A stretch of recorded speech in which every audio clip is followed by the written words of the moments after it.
শুভ অক্ষয় তৃতীয়া। এই অক্ষয় তৃতীয়ার দিন না আলাদা করে পঞ্জিকা দেখে শুভ কাজের জন্য সময় বার করার প্রয়োজন হয় না, কারণ এই দিনটা এতটাই শুভ। এই তিথিতে আপনি যে কোনো শুভ কাজ শুরু করতে পারেন। সকলকে জানাই শুভ অক্ষয় তৃতীয়ার অনেক শুভেচ্ছা।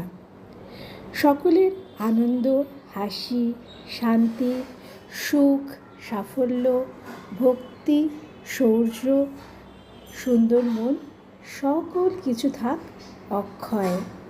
আবার জানাই সকলকে শুভ অক্ষয় তৃতীয়ার অনেক অনেক শুভেচ্ছা।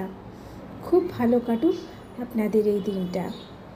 জয় শ্রী লক্ষ্মী গণেশ, জয় সর্বদেব এবং দেবী মা।